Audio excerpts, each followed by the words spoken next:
हम इन सिद्धियों जो हमारे अंदर आएंगी हम इसको डिपॉजिट रखेंगे, एक पावर बनेगी, और जो अन्य मंत्र हम आपको दे रहे हैं उससे आपकी आत्मा इतनी चार्ज होगी, इन्हीं के सहारे, इनकी भक्ति की शक्ति से हम सतलोक जाएंगे। यदि हमने यहाँ खराब कर दी तो हम आगे जा नहीं सकते, हमारी सारी पूंजी नष्ट हो जाती है। तो क्या बताते हैं, शब्द महल में सिद्ध 24 अंश बिछोड़े विश्वे 20। कहते हैं हमारे जो मंत्र में, शब्द में 24 सिद्धियां आ जाएंगी आप में, और यदि आपने इनका प्रयोग कर लिया आपकी वाह वाह हो जाएगी। किसी का झाड़ा ला दोगे वो ठीक हो जाएगा, आपकी भक्ति नष्ट हो जाएगी। या आप देखते हो पुराने किसी नगर में कोई किसी चीज़ का झाड़ा लगाता है, उनका दादा लाई है कि वो दूसरा लगाना शुरू कर देता है। ये पूर्व जन्म के पुण्यकर्मी प्राणी थे और पहले भी इन्होंने ऐसे बैठा लिया, और दोबारा थोड़ी बहुत पूंजी बची थी वही झाड़े ला कर नाश कर जाएंगे। तो इसलिए हमने चौकस होना है, थोड़ा बुद्धि से काम लेना है। झाड़ा लाने से बात नहीं बनेगी, उसको अपना इस परमात्मा से जोड़े, वो भी अपना धन इकट्ठा करे, राप भी करो। क्या बताते हैं, शब्द महल में सिद्धि 24 अंश बिछोड़े विश्वे 20। एक सिद्धि सुर देव मिलावे, एक सिद्धि मन वृत्ति बतावे, एक सिद्धि होवे पवन स्वरूपी, एक सिद्धि होवे अनुरूपी, एक सिद्धि निस्वासर जागे, एक सिद्धि सेवक हो आगे, एक सिद्धि स्वर्गापुर धावे, एक सिद्धि जो सब घट छावे, एक सिद्धि सब सागर पीवे, एक सिद्धि जो बहुजुग जीवे, एक सिद्धि जो उड़े आकाशा, एक सिद्धि परलोक के वासा, एक सिद्धि कष्ट तन जारा, एक सिद्धि तन हंस निहारा, एक सिद्धि जल डूब न जाई, एक सिद्धि जल पैर न लाई, एक सिद्धि बहु चोले धारे, एक सिद्धि नीत तो विचारे, एक सिद्धि पांचो तत नीरम, एक सिद्धि जो बजर शरीरम, एक सिद्धि पीवे नहीं खाई, एक सिद्धि जो गुप्त छिपाई, एक सिद्धि ब्रह्मंड चलावे, एक सिद्धि जो सब नाद मिलावे, एता खेल खिलारी खेले, सो हम हंसा प्रगट बेले, 24 को ना दिल चावे, सो हंसा शब्द अतीत कहावे, प्रसिद्धि पूर्ण पटरानी, सतलोक की कहूँ निशानी, सतलोक सुख सागर पाया, सतगुरु भेद कबीर लखाया, परमहंस पे खो परवाना, जन कहते दास गरीब दीवाना।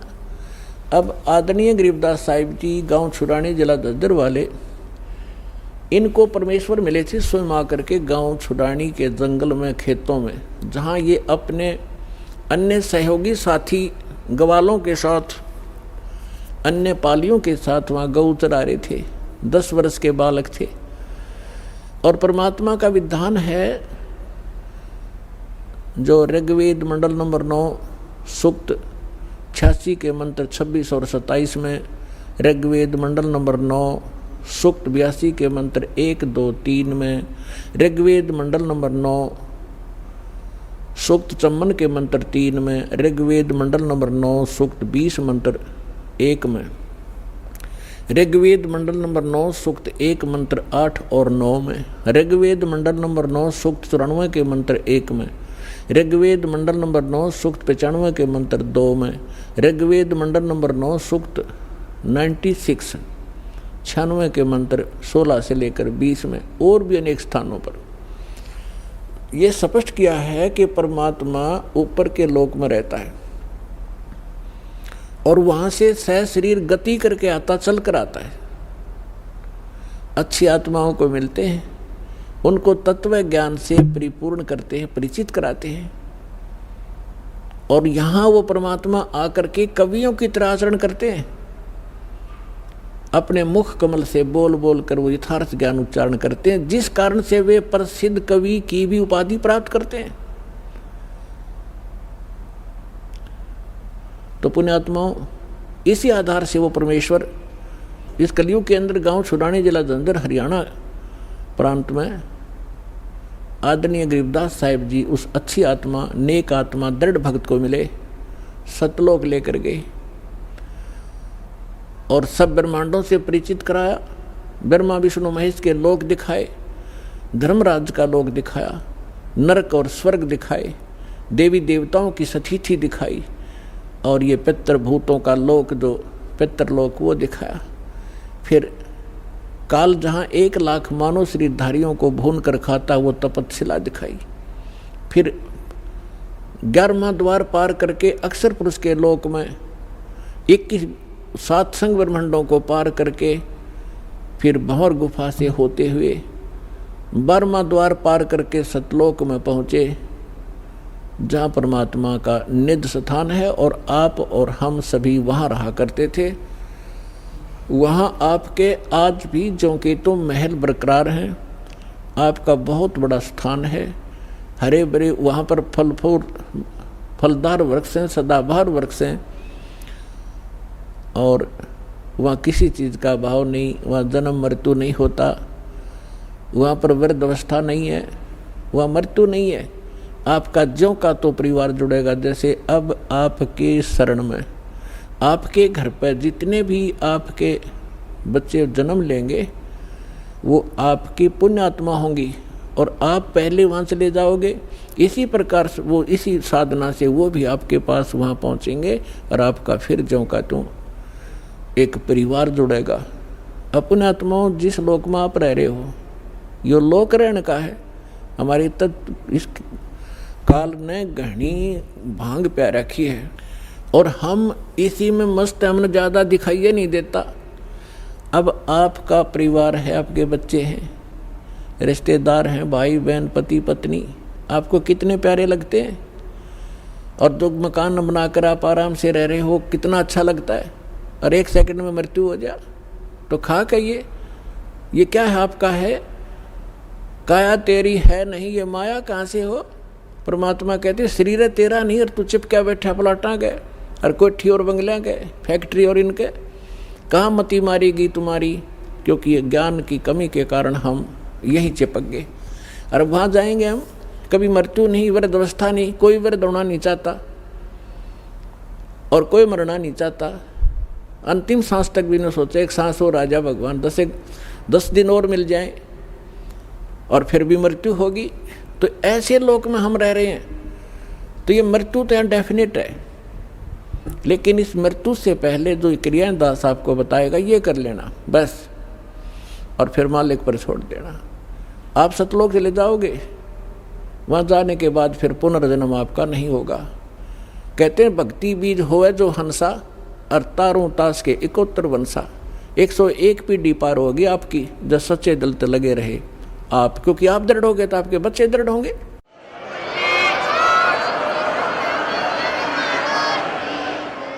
तो गरीबदास साहिब जी को परमात्मा मिले। उन्होंने फिर ये बताया कि इस जो मंत्र मुझे मिला है और यही आपको प्राप्त जब हो जाएगा, इसमें क्या बताया, शब्द महल में सिद्धि 24 अंश बिछोड़े विश्वे बीसा। ये 24 सिद्धि हैं भक्ति इस मार्ग में, और जो इसको दुरुपयोग करेगा, इन सिद्धियों को प्रयोग करेगा, लोग दिखावा करने लग गया तो परमात्मा से दूर हो जाओगे। एक सिद्धि सुर देव मिलावे, एक सिद्धि मन वृत्ति बतावे। ये सिद्धियां हैं। एक सिद्धि हो पवन स्वरूपी, एक सिद्धि हो वे अनुरूपी, एक सिद्धि निस्वासर जागे, एक सिद्धि सेवक हो आगे। एक गोहाना के पास गांव है खेड़ी दमकन, वहाँ इस दास के मामा का गांव है वो, वहाँ हम जाते रहते थे। तो वहाँ के व्यक्ति क्या बताया करते थे कि यहाँ एक नेकी राम नाम के कबीर पंथी थे। अब ये फीत तलाव कबीर पंथ की ढोवें डले, तो उसकी क्या बताया, वहाँ एक आश्रम बना हुआ है नेकी राम जी का, और वो नेकी राम जी थे घीसा दास साहिब जी के शिष्य। लेकिन गीसा दास साहिब जी की साधना वो थी जो परमेश्वर ने बताई थी, और नेकी राम जी पूर्व जन्म के कोई साधक तपस्वी थे, लेकिन वो पुरानी बीमारी साथ रहती है। जो गुरुदेव से वो पूर्ण मंत्र तो उनको मिले नहीं थे, किसी को दिया नहीं उन्होंने, लेकिन अन्य जो साधना बताई थी वो भी उनका कल्याणकारक थी, ताकि उनको मनुष्य जीवन मिलते रहते, इस समय तक वो आ जाते। ऐसी साधना ये संत हमें दे कर गए थे। उसने वो भी छोड़ दी और वो पुरानी बीमारी ला ली, तप करने लगे। उस तप से उसमें सिद्धि आ गई, सारी रात मतलब सोता नहीं थे वह। तो उस आश्रम के निर्माण की कथा सुनाया करते हैं वो वहाँ के व्यक्ति के नेकी राम जी यहाँ बनी में आकर बैठे थे वृक्ष के नीचे, और साधु संत के रूप में थे।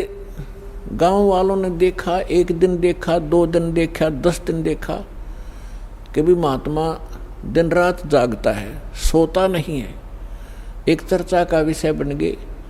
लोगों ने रात को छुप कर देखा, दिन में उसके पास बैठे रहते, ड्यूटी लगा दी, वह तसल्ली करो, पूरी जांच करो।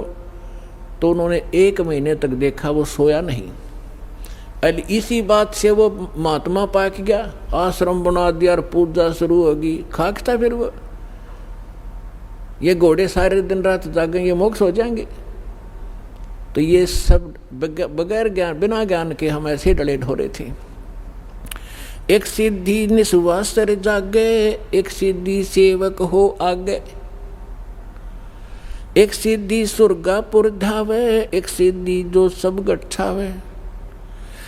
अब जैसे ये गोपी चंद और भर्तरी जी को हमारे हिंदू समाज में मानते हैं कि ये मुक्त हो गए, ये पार हो गए, पार नहीं हुए, ये ताड़ यहीं पर भटक रहे हैं। जैसे एक सिद्धि सुरगापुर धावे, अब इसी ऐसी सिद्धि हो जाती है इनकी मृत्यु के उपरांत ये स्वर्ग में भी जा सकते हैं और वहाँ से यहाँ भी आ सकते हैं और अपना जीवन नाश ही कर रहे हैं। फिर बताया है, एक सिद्धि सब सागर पीवे, एक सिद्धि जो बहुजुग जीवे। एक सिद्धि सब सागरों को पी लेती है।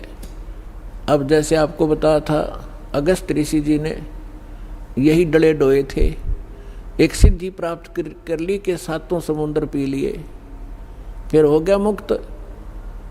यानी मोक्ष मार्ग इससे हटकर है, जो अभी तक अपने हाथ लगा नहीं था, अब दया करी भगवान ने, वो मोक्ष मार्ग आपको प्राप्त हो रहा है। अब जैसे जो प्रसंग चला था कि आप कितने पुण्यकर्मी प्राणी हो, आपको सतगुरु मिल गए, वो संत मिल गए।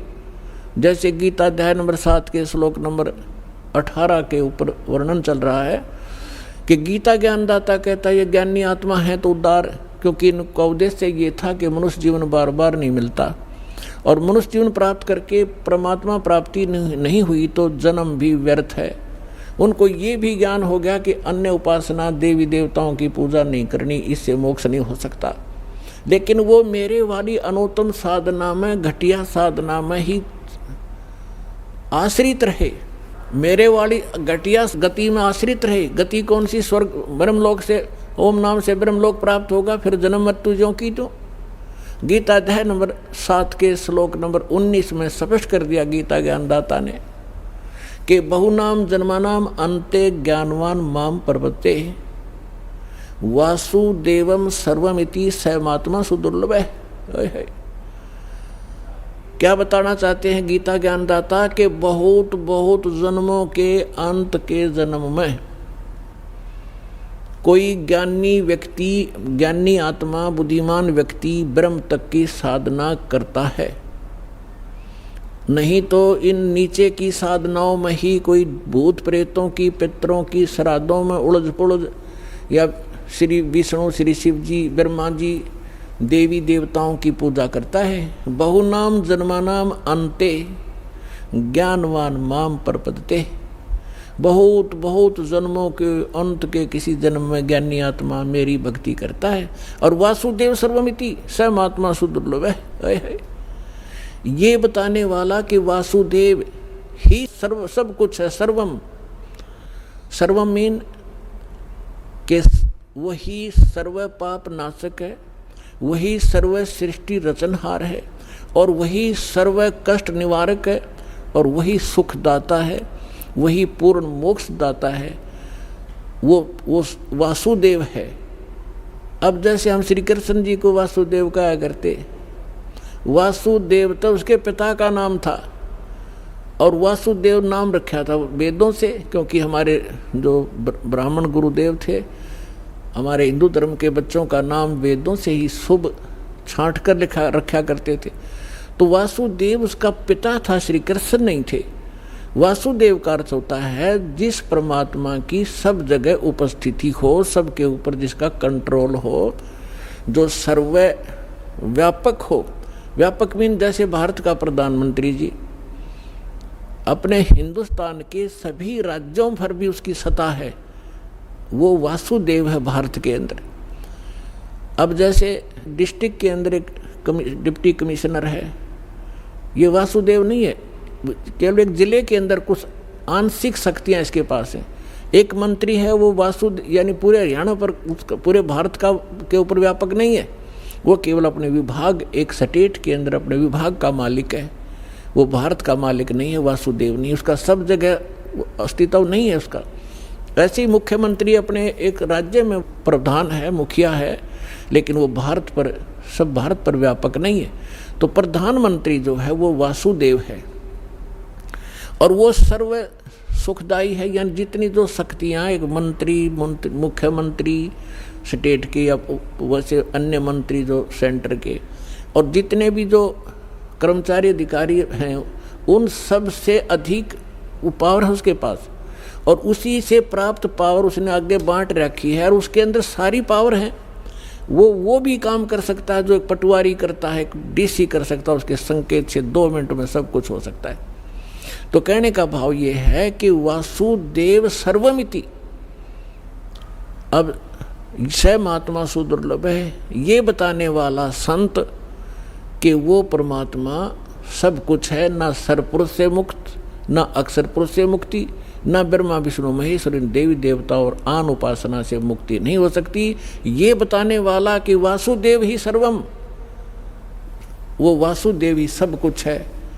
सर्वम माने पूर्ण मोक्षदायक है, सर्व कष्ट निवारक है, सबका पालक है, सबका जनक है, पूर्ण मोक्ष प्राप्त कराने वाला वही है। ये बताने वाला संत बड़ी मुश्किल तो मिलेगा, सो दुर्लभ है। अपने आत्माओं जैसे ब्रह्मा जी रजगुण, विष्णु जी सतगुण, शिव जी तमगुण है, और ये एक ब्रह्मांड में एक विभागीय मंत्री हैं, और केवल 3 लोक पर अधिपत्य है इनका, एक विभाग का। इस पृथ्वी लोक पर, हमारे नीचे स्वर्ग लोक, पाताल लोक पर, ऊपर स्वर्ग लोक पर। उसके अतिरिक्त भी इस ब्रह्मांड में बहुत से ऐसे लोक हैं जिन पर इनकी प्रभुता नहीं है। वहाँ उस ब्रह्म की अपना, यानी केंद्र शासित समझ लो, वो उस काल की अपनी अलग से प्रभुता। तो इन ब्रह्मा विष्णु महेश ये वासुदेव नहीं है। एक ब्रह्मांड में केवल 3 लोकों के ऊपर ये एक विभागीय मंत्री है, और ब्रह्म केवल ये सरपुरुष 21 ब्रह्मांड का स्वामी है, ये असंग ब्रह्मांड पर व्यापक नहीं है, उसका मालिक नहीं है, वासुदेव नहीं है। और अक्षर पुरुष जो गीता अध्याय नंबर 15 के श्लोक नंबर 16-17 में 3 पुरुष बताए हैं, अक्षर सरपुरुष और अक्षर पुरुष। सरपुरुष ये 21 ब्रह्मांड का स्वामी, ये काल है, ये ब्रह्म है। अक्षर पुरुष ये 7 शंख ब्रह्मांड, नील शंख, नील पद्म शंख, जिनको गणित की रीति से समझ लेना, 7 शंख ब्रह्मांड का मालिक है। लेकिन असंख्य ब्रह्मांड का ओवरऑल कंट्रोलर वासुदेव नहीं है। ओवरऑल कंट्रोलर वासुदेव है, परम अक्षर ब्रह्म, उत्तम पुरुषत्व अन्य परमात्मा इति उदाहरत है। यह लोक धर्म अविश्य विवर्ती अवैश्वर है। वो उत्तम पुरुष परम अक्षर ब्रह्म।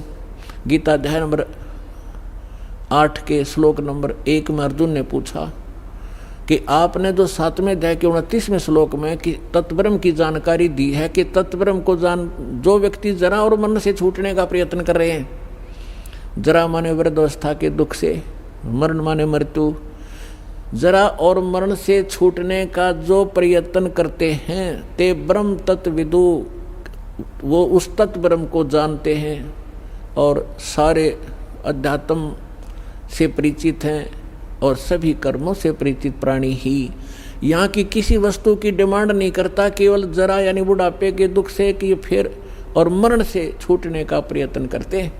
8वें अध्याय के प्रथम मंत्र में अर्जुन ने पूछा फिर किम तत्ब्रह्म, वो तत्ब्रह्म क्या है? 8वें अध्याय के 3रे श्लोक में गीता ज्ञानदाता ने कहा कि वो परम अक्षर ब्रह्म है, यानी गीता ज्ञानदाता से अन्य है। और गीता अध्याय नंबर 8 के श्लोक नंबर 5 और 7 में गीता ज्ञानदाता अपनी भक्ति करने को कहता है कि मेरी साधना कर।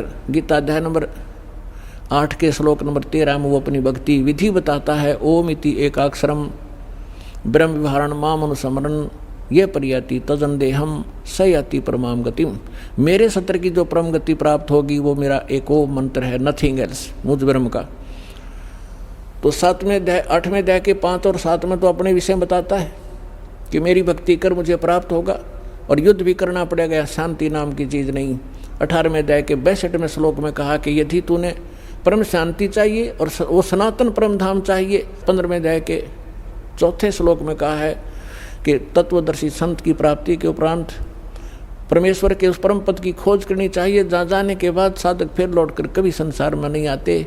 और जिस परमात्मा ने सब ब्रह्मांडों की रचना की है और उसी की भक्ति करो, अन्य की नहीं।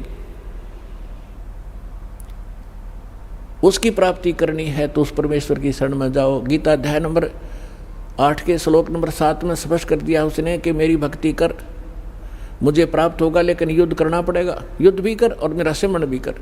तो युद्ध जहाँ है वहाँ शांति खाक है। वो युद्ध से तो कांप कर अर्जुन मना करे था कि मैं नहीं लड़ना चाहता, भीख मांग के खा लूँगा, हम राज भी त्याग देंगे, भिखारी बन जाएंगे, पर ये नाश नहीं करूँगा। इस काल ने जबरदस्ती डरा धमका के उल्टी सुल्टी बकवास गढ़ के और युद्ध करवा के छोड़ा। अब 8वें अध्याय के 8, 9, 10वां गीता ज्ञानदाता कहता है यदि तूने उस परम शांति की प्राप्त करनी है, उस परमात्मा के पास जाना है, तो उसकी 17वें अध्याय के 23वें श्लोक में बताया उसकी प्राप्ति का ओम तत्सत इति निर्देश है ब्रह्मण त्रिविद समर्थ है। उसके विषय में उसने स्वयं बता दिया कि मैं नहीं जानता, किसी तत्वदर्शी संत से पूछो। तो उसकी साधना करनी है तो वो मंत्र है। 8वें अध्याय के 8, 9, 10 में तीनों मंत्रों में उस परम अक्षर ब्रह्म के लिए बताया कि उसकी भक्ति करेगा तो उस परम अक्षर ब्रह्म को प्राप्त होगा, उस पूर्ण परमात्मा को प्राप्त होगा, जहाँ जाने के बाद साधक फिर लौटकर कभी संसार में नहीं आते। तो यहाँ गीता अध्याय नंबर 7 के श्लोक नंबर 19 में ये स्पष्ट कर रहा है कि बहुनाम जन्मानाम अंते ज्ञानवान माम प्रवर्ते। 7वें अध्याय के 12 से 15 तक तो स्पष्ट कर ही दिया। तीनों गुणों रजगुण ब्रह्मा सतगुण विष्णु तमगुण शिव जी की साधना करने वाले राक्षस स्वभाव को धारण किए मनुष्यों में नीच दूषित कर्म करने वाले मूर्ख हैं। फिर अपने विषय में कहता है मेरे 4 प्रकार की साधक मेरी साधना करते हैं, अर्थार्थी, आर्त, जिज्ञासु और ज्ञानी। अर्थार्थी, आर्त और जिज्ञासु को रिजेक्ट करता है कि भक्त नहीं है। ज्ञानी मेरी आत्मा है, ज्ञानी मुझे अच्छे लगते हैं और उनको मैं अच्छा लगता हूँ क्योंकि वो मेरे लिए ही तड़फ रहे हैं। लेकिन उनको तत्वदर्शी संत ना मिलने से वो मेरे वाली अनुत्तम घटिया अश्रेष्ठ गति में श्रेष्ठ आश्रित रहे। तो पुण्यात्मा दास आपको ये बताना चाहता था कि आप कितने पुण्यकर्मी प्राणी हो कि आपको वो संत मिल गया जो वासुदेव का ज्ञान रखता है।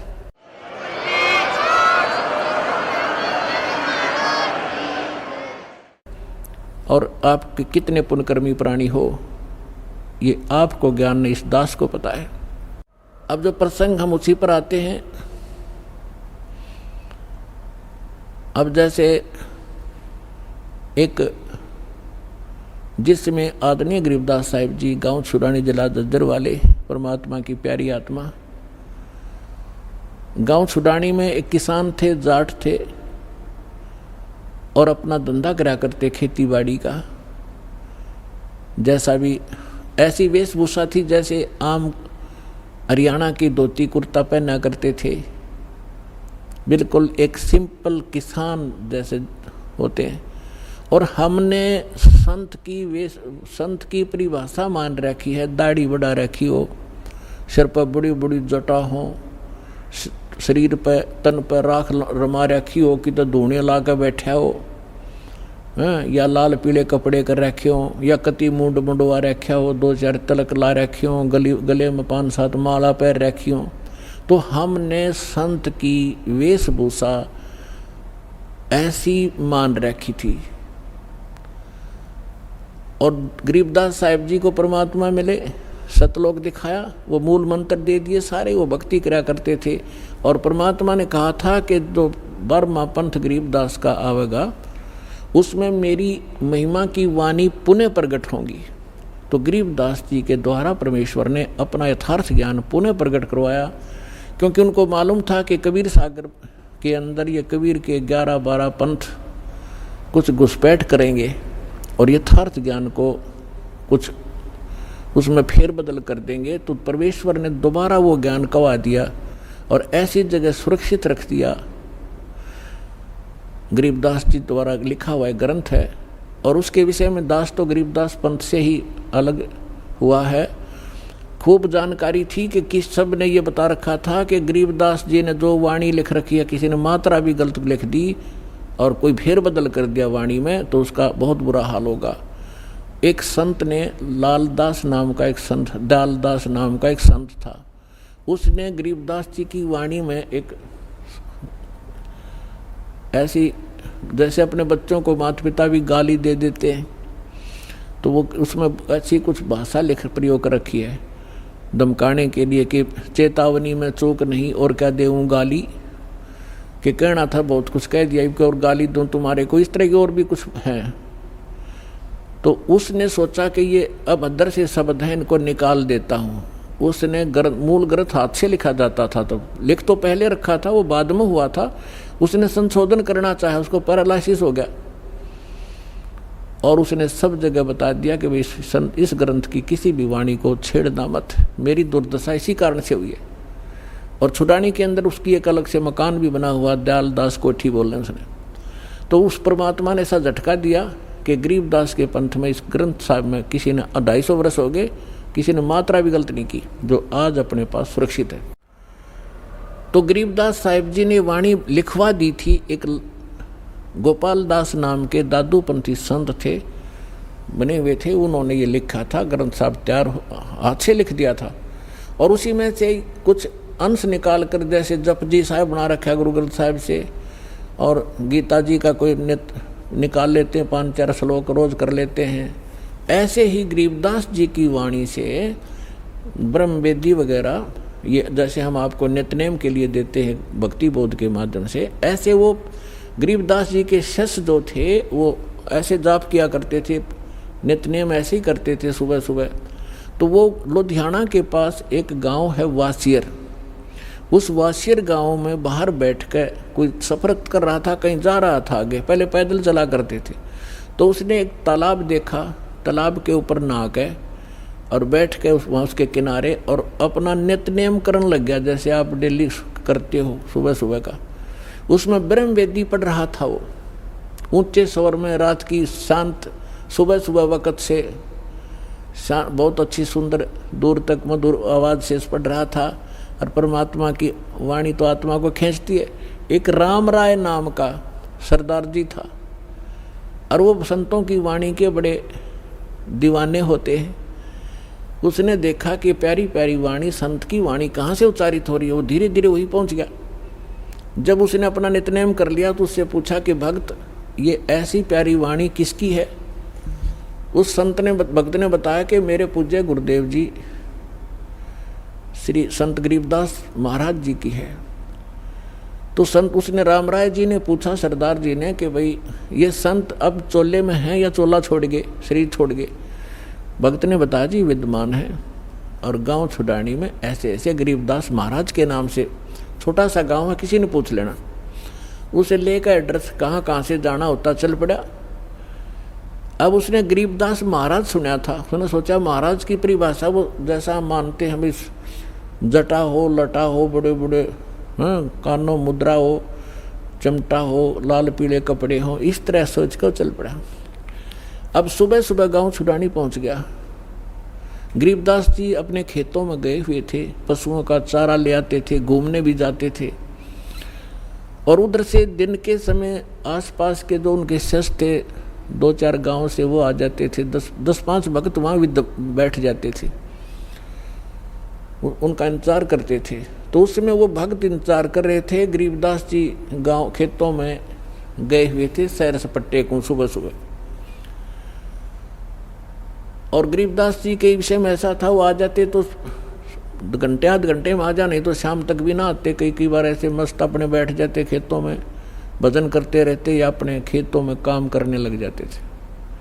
ज्यों ही वो राम राय वहाँ पहुँचा, राम राय का एक उर्फ नाम था झुमकरा। गांव में जैसे वो ऐसे ही मनचलाहा व्यक्ति था, लेकिन था श्रद्धालु, इसलिए उसको झुमकरा कहने लगे। झुमकरा यानी जो छोटी छोटी बातों पर कभी किसी पर मस्त हो जा, कभी किसी पर झूम जा, यानी डगमग सा व्यक्ति था, इसलिए उसको झुमकरा भी कहते थे। वास्तविक नाम था राम राय। उसने पूछा गांव में कि अभी गरीबदास महाराज का कहाँ है डेरा। एक व्यक्ति ने बता दिया, सामने चले जाओ, वो मकान है उनका पक्का। तो वहाँ पहुँचा, वहाँ 5-4 भगत बैठे थे। उनसे पूछा, भाई महाराज गरीबदास जी से मिलना है। उन्होंने कहा कि आ जाओ भक्त, बैठ जाओ सरदार जी, महाराज जी घूमन गए हैं सैर सपट्टे को। तो उसने पूछा, भाई कितनी देर में आएंगे। ये तो कह नहीं सकते, उनकी मर्जी है, आओ तभी आ जाना, तो दोपहर और देर भी कर सकते हैं। उसने सोचा मैं 250, 300, 400 किलोमीटर आ गया हूँ और संत के दर्शन करके भोजन पाऊंगा। उसने पूछा कि महाराज जी किधर गए, मैं वहीं दर्शन करूंगा, पीछे मैं बात करूंगा।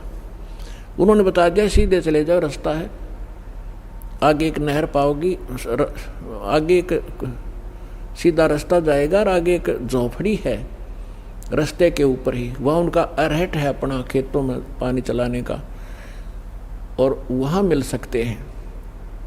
वो चल पड़ा उसी रास्ते। आगे से गरीबदास जी पशुओं का चारा सिर पर रख कर, किसान थे वो, तो धोती कुर्ता जैसा पहनावा यहाँ का था, आ रही थी। तो उसी ने पूछा, राम राय ने पूछा गरीबदास जी को किसान समझ के कि एक किसान, मैंने गरीबदास महाराज जी से मिलना है, उनके खेत कहाँ हैं। अब वो तो गरीबदास जी तो अंतर्यामी थे, जान गए कि भगत के मन में साधु संत महाराज की कैसी आइडेंटिटी बना रहा है ये। और यदि मैं अब न्यू कह दूंगा कि मैं हूँ वो गरीबदास, तो ये यहीं से वापस हो लेगा, ये घर भी नहीं चलेगा। इसलिए गरीबदास जी ने कहा कि आ जाओ भक्त, मेरे साथ आ जाओ, मैं आपको गरीबदास से मिलाऊंगा। तो उसने कहा, जी वो इधर खेतों में गए, बताओ। हक नहीं, आ जा मेरे साथ तुम। वो आ गया वापस। जो ही गरीबदास जी सिर पे चारा लिए हुए थे, पशुओं का जवार का पूरा बरोटा बंडल, तो वहाँ बैठे भगत पहले दंडोत प्रणाम किया गरीबदास जी को, जो उनके शिष्य बाहर के गांव से आए थे। गांव वाले नहीं थे उन समय उनके इतने, ये कुदरती हुआ कर, दीवा तला अंधेरा होता ही है, दीवे के नीचे अंधेरा ही रहा करता था। तो राम राय ने सोचा भी ये कोई चौधरी साहब होगा और ये इसके नौकर नाकर हैं। उसने पूछा उन जो भक्तों से राम राय ने, कौन है ये। तो वो कहने लगे, यही तो है गरीबदास जी महाराज। अब उस राम राय ने सोचा, भाई देख 300, 250, 400 किलोमीटर आया, हरियो महाराज जी पाया, खुदा पाड़ निकली चुया, यानी ना इसका को माला पैर रखी, ना इसने सिर पर जटा रख रखी, ना यू कोई और एक भी लक्षण को नहीं साधु वाला था। लेकिन वो पहुंच गया था ठिकाने। गरीबदास जी ने वो सभी भक्तों को इधर उधर भेज दिया, किसी को बैलों को पानी पिलाने के लिए, किसी को चारा डालने के लिए, किसी को भाई एक बाल्टी पानी भर जाओ मेरे लिए, मैं नहाऊंगा। और उसको कहा बैठ जा भाई राम राय, नाम भी नहीं पूछा था, परमात्मा ने कहा बैठ जा झुमकरा, 2 मिनट बात करूंगा तेरे तपाच्छा में। अब ये इस बात से प्रभावित हुआ कि मैंने नाम भी ना बताया, इसने दोनों नाम बता दिए, शायद कोई जानकार आदमी, इसलिए वो बैठ गया, ना चला भी जाता। जब गरीबदास जी स्नान करने लगे और उंगली का कोई रहट रूट में आकर चोट लग गई थी, खेत में काम करते समय उसका पट्टी बांध रखी थी गरीबदास जी ने। तो जब स्नान करके धोती बांधने लगे, धोती से ही एक अंश छोटा सा पल्ला ऐसे बांधते हैं बेल्ट की तरह, हमारे यहाँ हरियाणा में उसको अड़बंद बोलते हैं। धोती तो उन्होंने जैसे तैसे लपेट ली तागड़ी में। उस राम राय से कहा कि राम राय झुमकरा, आइए सरदार जी, मेरी उंगली का चोट लाग गई और यह बेल्ट बांध दे मेरी धोती की। अड़बंद बांधने लगे। और वो कैसे होता था, अब वो बड़ी धोती है ये, तो ऐसे एग्जाम्पल देता हूँ आपको। अब वो ऐसे कर लेते थे धोती के कुछ अंश को, उसी में से अलग से एक किनारे को, और ऐसे बांधते थे पेट के ऊपर का। झुमकरा जी राम राय को कहा कि ले गांठ लगा दे। उसने चारों तरफ से शरीर का करके और गांठ लानी चाहिए। वह गांठ जो है शरीर में से निकल आई धोती गरीबदास जी के, और उस धोती के गांठ लग गई। उसने सोचा धोखा लग गया तेरा, दूसरा फेर कर फटाफट। उसने दोबारा फिर ऐसे किया, फिर वह गांठ धोती का लग गई, गरीबदास जी के शरीर से निकल आई। अब तीसरी बार जब वो कोशिश करने लग गया, जब क्योंकि वो राम राय था, वो श्री कृष्ण विष्णु जी का पुजारी था। अब उसने गरीबदास जी ने कहा, रे राम राय यानी झुमकरा, मैं तो तेरे जैसा ही किसान हूँ। क्योंकि राम राय जो था वो भी 900 बीघे का मालिक था, किसान था। 900 बीघा, पहले बीघा बहुत बड़ा होता था, यानी आज तो 5 बीघे का 1 एकड़ बनता है, और उस समय 4 बीघे का ही 1 एकड़ होता था ना। 2.5 बीघे से 3.25 बीघे का 1 बीघा, आज के 3.25 बीघा और उस समय का 1 बीघा, यानी 1.5 बीघा का किला बन जाता, ये समझ लो। 900 बीघा का मालिक था कौन? राम राय सरदार जी। और गरीबदास जी थे 1350 एकड़, 1350 बीघा जमीन के किसान थे, यानी 2500 बीघा के मालिक थे। 2500 बीघा, बड़े बीघा जो बोले जाते थे, यानी 1350 के लगभग किले बनते हैं। इतने बड़े किसान थे गरीबदास जी, और वो 900 बीघा का जमींदार था। तो उसने ये आइडिया लगा रखा था, ये सुना हुआ भक्तों से। 2-4 मिनट बात हुई जब गरीबदास जी नहा रहे थे, और फिर वो चले गए। गरीबदास जी ने भेज दिया, जाओ तुम फलाना काम कर लो, कि ये बहुत बड़े किसान हैं, 2500 बीघा जमीन है इनके, और बड़े पहुँचे हुए महात्मा भी हैं। तो राम राय ये सोच रहा था कि वो मेरे कैसा किसान है, ये इसके नौकर नाकर होंगे और यहाँ पर, और ये इसके गुण गा रहे हैं। तो उसने जब गरीबदास जी ने कहा कि राम राय मैं तेरे जैसा ही व्यक्ति हूँ, किसान हूँ, पर धोती का गांठ क्यों ना लगती तेरे ते। जब उसने ऊपर ने देखा तो लीला होती है, परमात्मा ने वो शरण में लेना था। गरीबदास जी के सिर पर ऊपर का हिस्सा विष्णु जी का रूप हो गया, और वो चारों हाथ हो गए, सिर पर मुकुट और छत्र, वो सुदर्शन चक्र घूम रहा था। राम राय ने चरण पकड़ लिए। थोड़ी देर में फिर देखा तो गरीबदास जी, तो उसने सोचा तेरे मन में वैसे तेरी अपनी ही सोच होगी, या ये तो वैसे लग गया तेरा धोखा। और फिर वो उसके शरीर से निकल रही थी कि ये कोई जादूगर होगा। उसके मन में यहाँ अभी तक ये सेटिंग थी। फिर गरीबदास जी बैठ के कहा जा खाना खा पहले, फिर 2 बात कराएंगे सत्संग की। गरीबदास जी ने 4 घंटे सत्संग सुना उसको। सृष्टि रचना से लेकर यहाँ तक ब्रह्मा विष्णु महेश की सारी सतिथि बता दी, और किन मंत्रों से मोक्ष होगा, और नानक साहिब जी ने कौन से मंत्र जाप किए थे वो तुम्हारे हाथ नहीं। तो तब उसने राम राय ने कहा था कि हे भगवान, ये ज्ञान ओए होए आज तक किसी ने नहीं बताया परमात्मा, ये कहाँ छुपा था, क्या किसी को नहीं पता परमात्मा? गरीबदास जी कहते हैं, कोटों मध्य कोई नहीं रे झूमकरा, अरबों में कोई गर्क सुनो रे झूमकरा, तत्व भेद कोई ना कह रे झूमकरा, ये पैसे ऊपर नाच सुनो रे झूमकरा। कि इस तत्व भेद से कोई परिचित नहीं है, ये सिर्फ पैसे के लालच में जंतर मंतर करते फिरते हैं ये संत। और कहते हैं करोड़ मनुष्यों में तुझे तत्वदर्शी संत नहीं मिलेगा, अरबों में कोई गुरु, अरबों में गर्क mean complete in all respect. जैसे छोटा मोटा ज्ञान तय कबीरपंथी नकली भी रखते हैं, लेकिन इनके पास मंत्र नहीं, इनके पास अधिकार नहीं नाम देने का। तो बता, जैसे एक गांव में यदि 5000, एक गांव में 5000 आबादी है ना, तो उसमें कम से कम भी 4000 गुरु पावेंगे। कैसे पावेंगे? जैसे किसी बहन के बालक का दिक्कत हो रही है, एक बुढ़िया आवेगी पड़ोसन, ए बेटी इसका बाहर लीका हो गया, इसके ऐसे 100 रुपया रख दे बोल गए।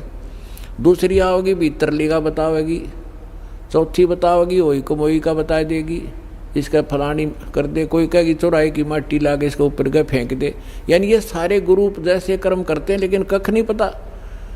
कोई रामकृष्ण की साधना बताता है, कोई किसी की बताता है। तो इस प्रकार के कहते हैं अरबों करोड़ मार्गदर्शकों में भी तुझे कोई संत नहीं मिलेगा, अरबों में कोई गर्क सुनो रहे जो मकरा।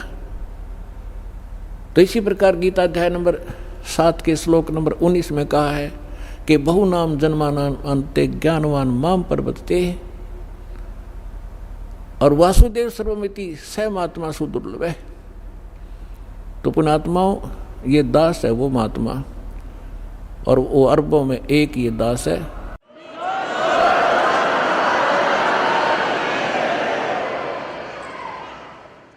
और आपका सौभाग्य है, आपको ये आज दास आपको ये बताना चाह रहा था कि आप आम आत्मा नहीं हो, आप परमात्मा की विशेष प्रिय आत्मा हो। क्योंकि अभी तक आपने ज्ञान का पता नहीं, अभी तक ये सूर्य उदय हुआ ही नहीं था सच्चे ज्ञान का। अब ये थोड़ा सा उदय हुआ है, जिसके रोशनी में आप यहाँ तक पहुँच रहे हो। आप तक संदेश भेज रहे हैं परमात्मा को टीवी के माध्यम से, कोई भाई बहन के माध्यम से, या कोई बुक पुस्तक के माध्यम से। और आप वो पुण्यात्मा हैं कि आपको सतगुरु मिले, और इस समय में ये मानव शरीर प्राप्त है।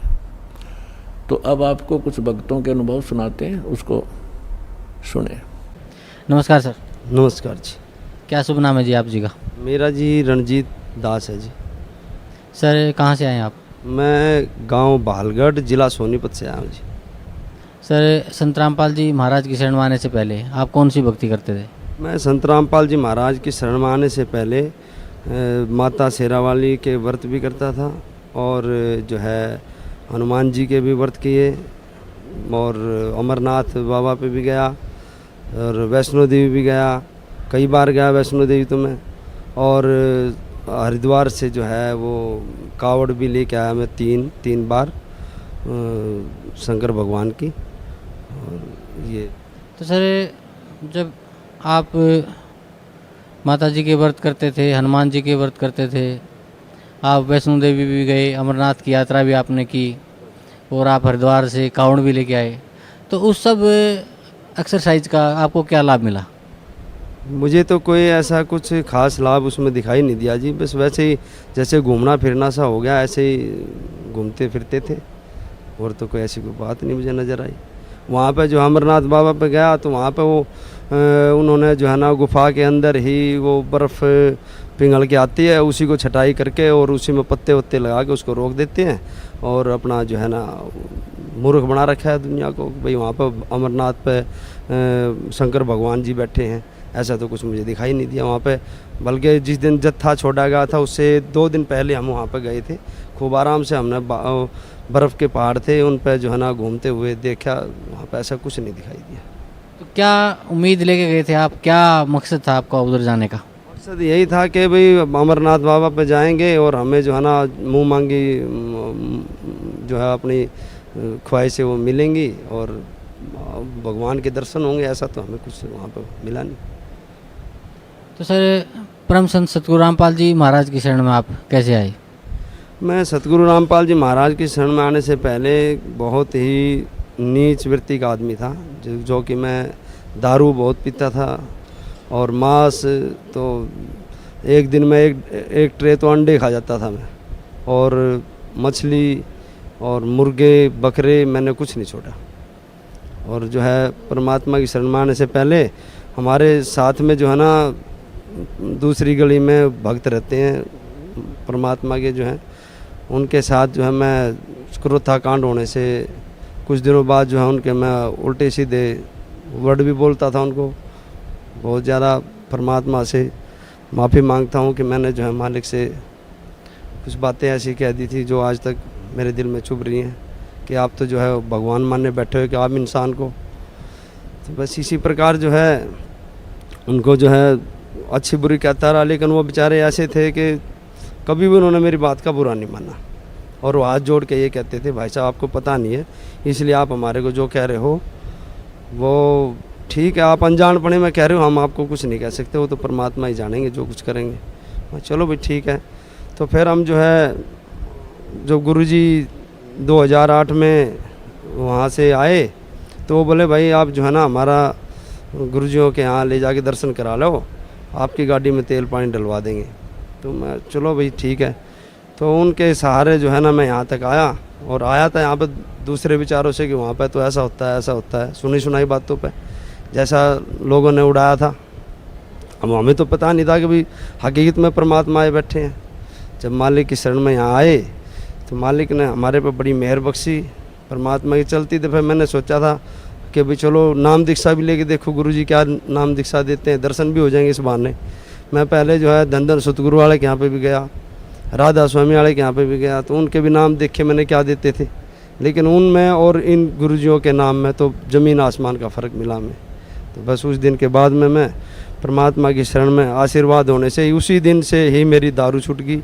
मालिक ने ऐसी कृपा करी कि घर पे जो दारू रखी थी वो सारी जो है मैंने बाहर भगवा दी, अपने हाथ से भी नहीं बच्चों के हाथ से भगवा दी। शुरू में पहला नाम मैंने ही लिया था घर में परिवार में।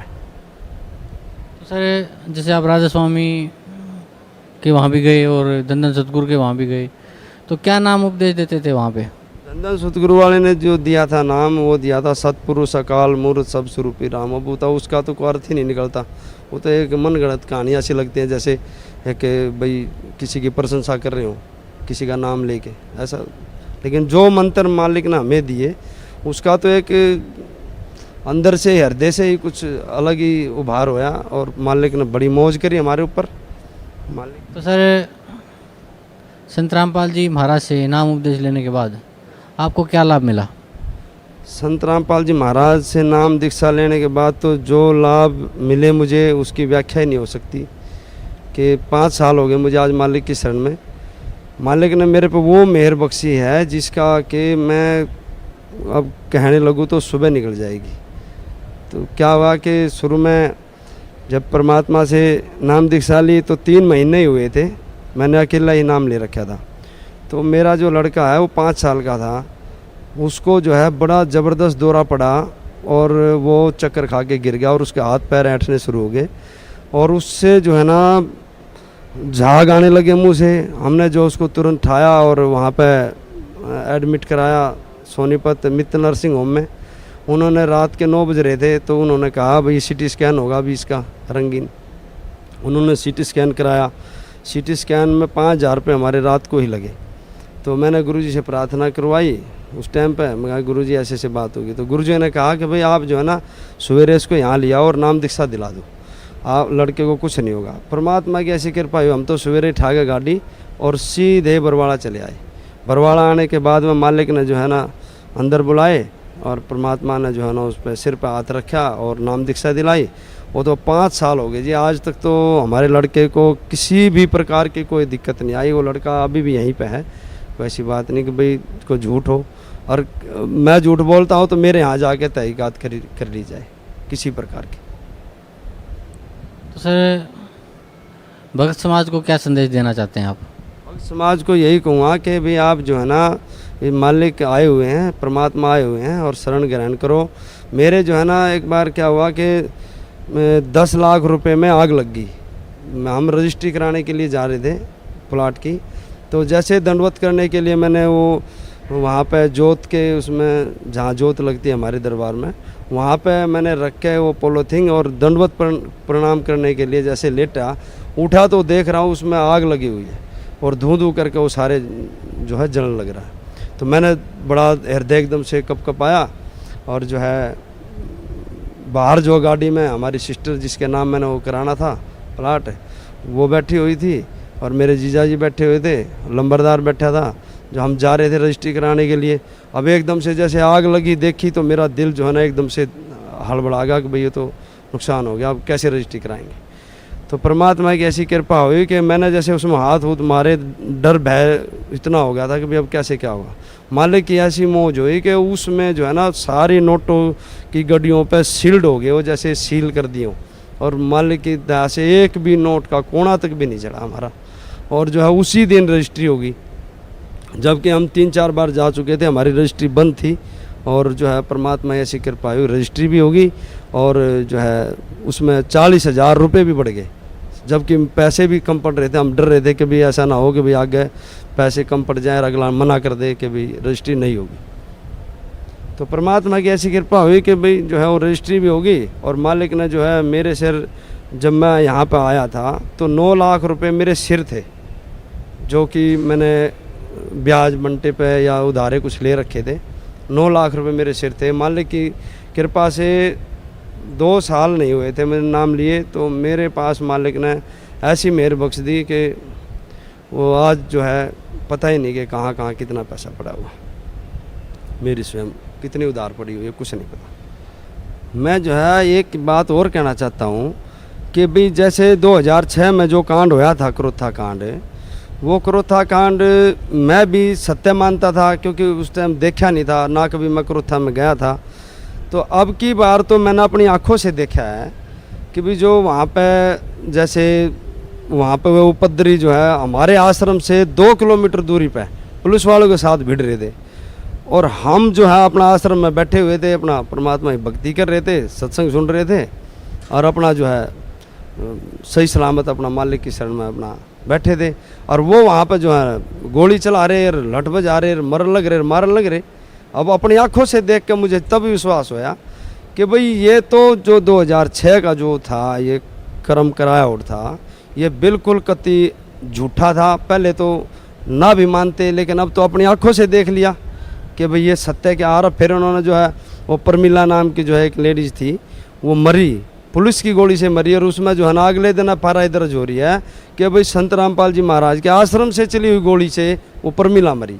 बिल्कुल झूठ, इतना बड़ा झूठ कि जो है ना कुछ कह नहीं सकते कि इनका क्या परमात्मा क्या न्याय करेंगे, मालिक ही करेंगे इनका जो कुछ करेंगे, हमारे तो कुछ बस की नहीं। हम तो ये हाथ जोड़ के कहें कि हे परमात्मा कि इन सब को जो है ना शुद्ध बुद्धि दे दो मालिक, ताकि ये भी शरण में आ जाए, जो ये इन बहकाए और झूठे आदमियों के साथ लग कर अपना टाइम ख़राब कर रहे हैं, अपना जीवन ख़राब कर रहे हैं।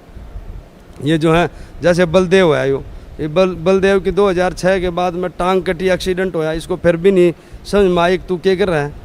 और अब फिर जो उड़ा जाकर पुलिस वाला गेला जाके फिर उड़ा पत्थरबाजी करनी शुरू करी ने। लेकिन परमात्मा की मेहर थी, हम आश्रम के अंदर बैठे रहे। मारे तो मालिक ने ऐसा काम कर दिया था कि चारों तरफ से लक्ष्मण रेखा खींच दी कि भाई थारे पे कुछ नहीं होगा। और मालिक ने वो एक काम करके दिखा दिया कि भाई उनका तो बाहर जो है आपस में बड़ गोली चलना, गोलियाँ तो मरे, और हम उड़ो हलवे खीर खावा। परमात्मा ने हमारी मौज कर रखी थी, सत्संग सुनाए थे, परमात्मा भजन करे थे। भाई परमात्मा के यहाँ का किसी चीज़ की कमी नहीं रह सकती। और मैं ये परमात्मा के यहाँ रह कर ये अरदास करना चाहता हूँ, सबसे भाइयों से विनती करना चाहता हूँ कि ये झूठा जो प्रचार जो लोग कर रहे हैं, इनका अपना पीछा छुड़वाओ और इनका मुँह मोड़ो और अपना परमात्मा ही शरण पकड़ो आके।